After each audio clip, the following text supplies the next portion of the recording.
Greetings, family. Welcome back to the African Exodus show. My name is Tierney Cherie. I'm here to you with a new video.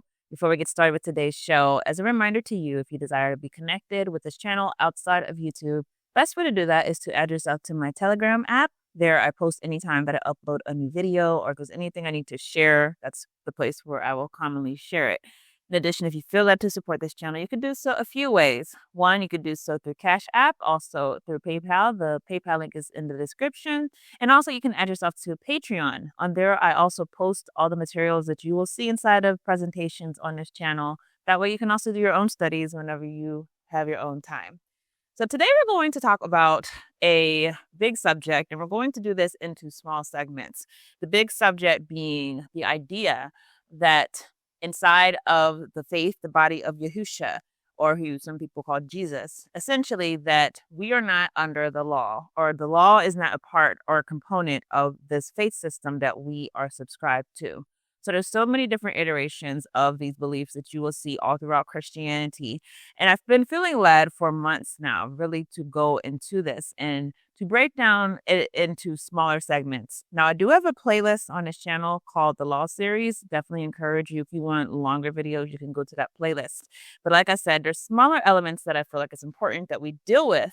Questions some people might have, thoughts people might have, pushback people might have that is not necessarily going to be effectively covered if you just do a big presentation as opposed to just following the exact bullet points that people might bring up inside of a longer conversation.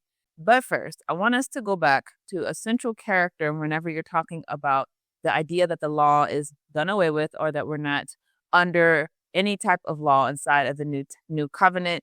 A huge proponent of this view many people might not know of is this guy named Marcion. So I want us to go back and talk about Marcion. I have a video where I talk about him more in depth, but it's important to know this figure because so much of his teachings are really coming out inside of a newer iteration inside of Christianity. So many of the things that he was telling people, essentially calling the God of the Old Testament, condemning the God of the Old Testament and saying that there's a difference between the God of the Old Testament and the God of the New Testament. These ideas might not be outwardly pushed, but the sentiment tends to be the same, particularly whenever you're talking about this issue of law and how do we interpret grace. So let's just talk really quickly about Marcion. Reading from this article on the Gospel Coalition, it's called Marcion and Getting Unhitched from the Old Testament. Most heresies from the early church find a way to live on in other ages. This is especially true for Marcionism, with its distaste for an angry God, its optimism about human improvement, its eagerness to set aside the Bible Jesus read. From red letter Christianity to recent comments about our need to unhitch from the Old Testament, Marcion is the evergreen heresy. Marcion was born in Sinope in AD 85 in the northern province of Pontus, in what is now Turkey, on the coast of the Black Sea. Marcion, the son of a bishop, was an intelligent, capable, hardworking, unbending, vain, rich, ambitious man, and made his way to Rome sometime between AD 135 and 139, and was accepted as Christian into the church there. He even gave a large gift to the congregation, 200,000 sesterces, worth more than 100 years' wages. However, this did not last long. He was formally excommunicated in AD 144, and his lavish gifts were promptly returned. Going down, it says Marcion's theological errors, and there were many, came from one main root. He refused to believe that the God of the Old Testament was the same as the Father of the Lord Yahushua HaMashiach. Marcion simply could not believe in a God of wrath and justice. So he threw away the Old Testament and took for his Bible a truncated version of Luke's Gospel and selectively edited versions of Paul's epistles.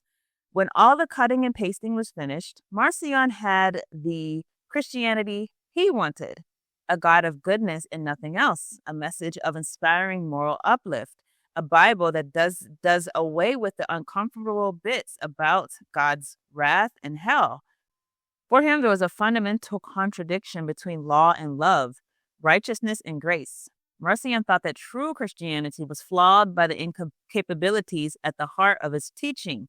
His solution was radical, nothing less than a restatement of faith would do. And for Marcion, that restatement had to focus on what formula was the essential gospel, the love, mercy, and compassion displayed in the life and teachings of Jesus. This was all that was necessary. It was the blueprint for a new and pure humanity. There was no other truly Christian foundation for belief or morality. What Marcion couldn't bear was the note of judgment that went along with the preaching of the Christian message, the warnings that came with the teachings of the law, the call to obedience, and the threat of hell. For Marcion, the picture of God given as Mount Sinai, a God whose presence is manifest in thunder and lightning and with people who cowered in dread, was simply unbelievable. A God who makes his people tremble with fear, with whom they are afraid to communicate, could not be the God and Father of the Lord Jesus Christ. As he saw it, the Christianity of his day needed purging so that the pure gospel could be received in all its radical simplicity and appeal to the heart. Since the Bible didn't have the God he wanted, Marcion decided to make a quote-unquote better Bible.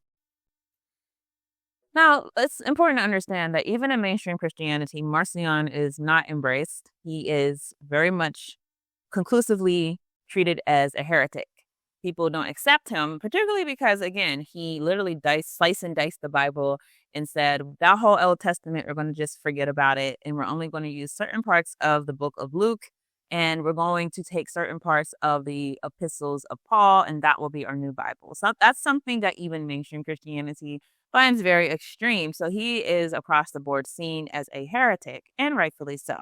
But what's important to understand is that even though this heretic was almost universally condemned by the Christian church, he had a large following, and not just that, he did have an influence that comes back inside of modern Christianity.